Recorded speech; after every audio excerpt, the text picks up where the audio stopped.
your play-by-play for the Abby Canucks. You got it locked in the line change, a Vancouver Canucks podcast.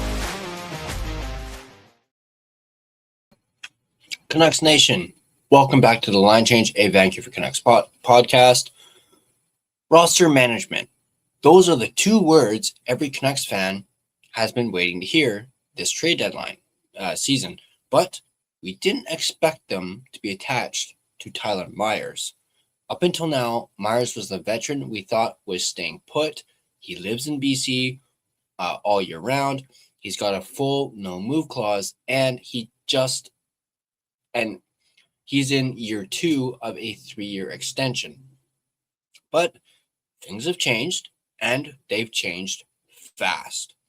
Today, we're breaking down the Kevin Weeks report, the Darren Dreger update, and we're going deep on the actual landing spots. Where does a 6'8" veteran defender actually fit in this market? Now, Patrick Allvin confirmed yesterday afternoon that Myers was being held out of the line. It's being held out of the lineup against the Jets for roster management purposes. The same move, although pretty sure it was different wording, the same move that we saw with JT Miller before he was dealt to the New York Rangers in that game against Dallas last year. Now, TSN's Darren Dreger added even more fuel to this by reporting that the Canucks have already presented Myers with a trade option to consider. He and his agent, JP Barry, are currently deliberating it. Remember, Myers has all the power here. He has to waive that no-move clause to make this happen. He decides where he goes. That's the whole purpose of a no-move clause. It gives the player all the power. We saw this with Artemi Panarin and him being traded to the LA Kings, and how the Rangers got absolutely fleeced by the Kings because Panarin picked the LA Kings, just like how JT Miller picked the New York Rangers. Now, Myers is in his 7th season here with the Canucks. While he's been a steady top 4 option, at least I feel as though he had his best years, you could say, or even argue rather, when Rick Tocchet was the coach. He really kind of flourished underneath Rick Tocchet. It's obviously been a tough year for both Myers and the team. Through 57 games, he's at a -25 with only 9 points. Not that we really expect Myers to really put a whole lot when it comes to the points column. However, for a team looking for a veteran presence with size for a deep run, he's still a very attractive piece, especially since he has 1 more year left on his deal at $3 million. So if the Canucks move him, remember, he makes the call, he makes the decision, so it's not completely a matter of when, although it does kind of feel as though that could be the case.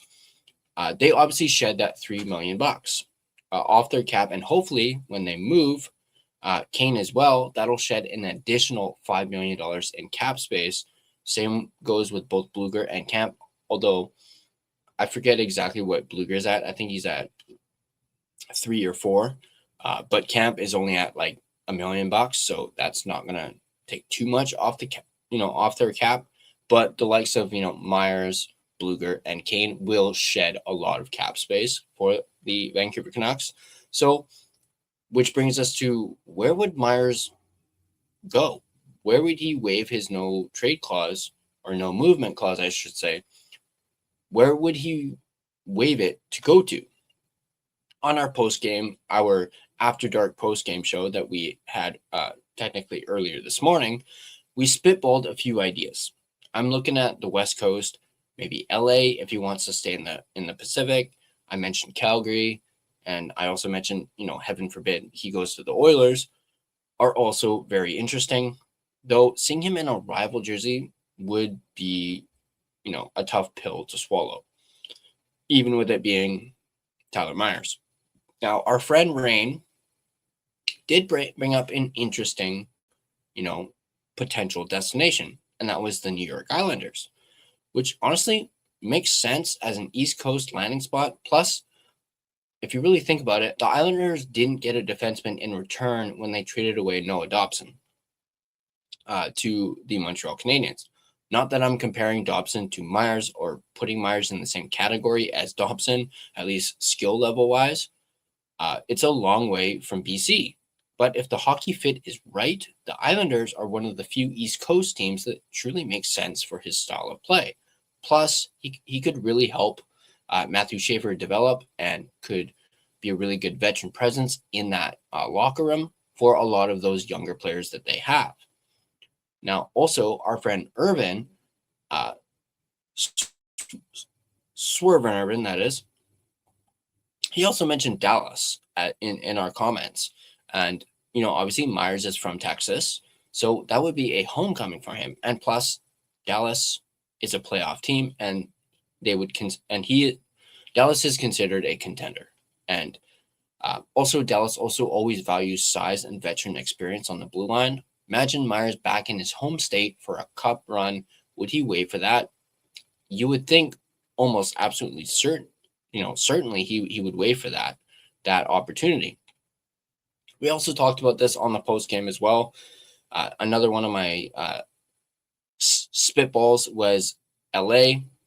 I mean, it was staying on the West Coast also keeps him closer to home. We mentioned, he lives in BC all year round.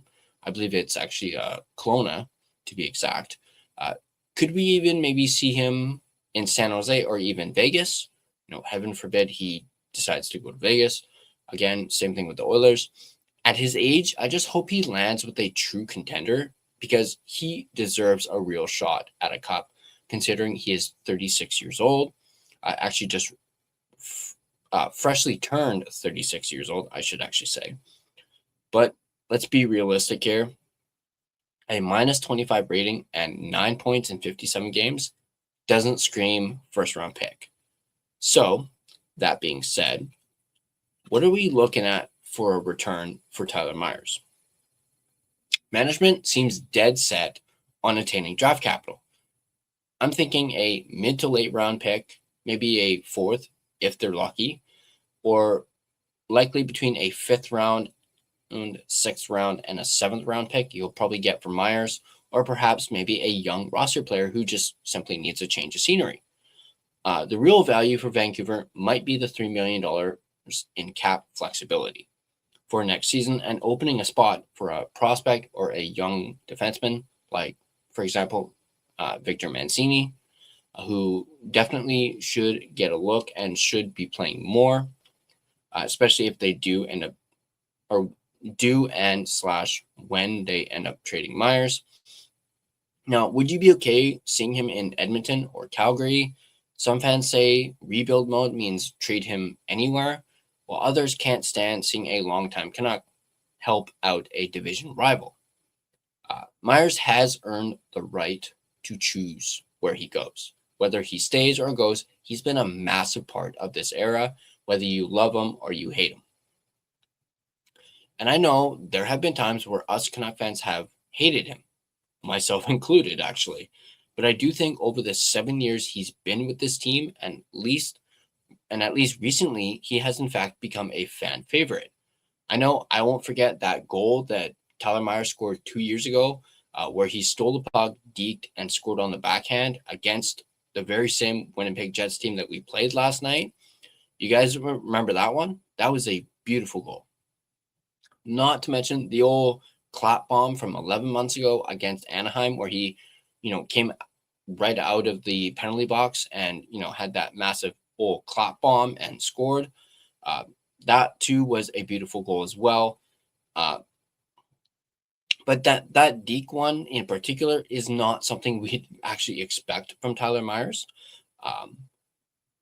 Our chaos draft, as what Canuck fans have come to refer to him as, where do you guys think he ends up landing? Does he waive for a contender or stay put in Vancouver?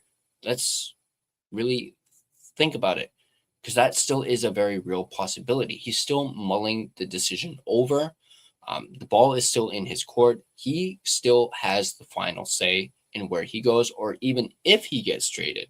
Yes, I know Patrick Allvin withheld him from the lineup for roster management purposes or for trade, reasons. At the end of the day, the Canucks went to Myers with a trade. I don't want to say trade offer, but with a potential trade, that they like. Clearly the Canucks like this trade, or else they probably would have never gone to Myers about it. But clearly they went to him. We're like, hey, we have this, potential trade. Think it over.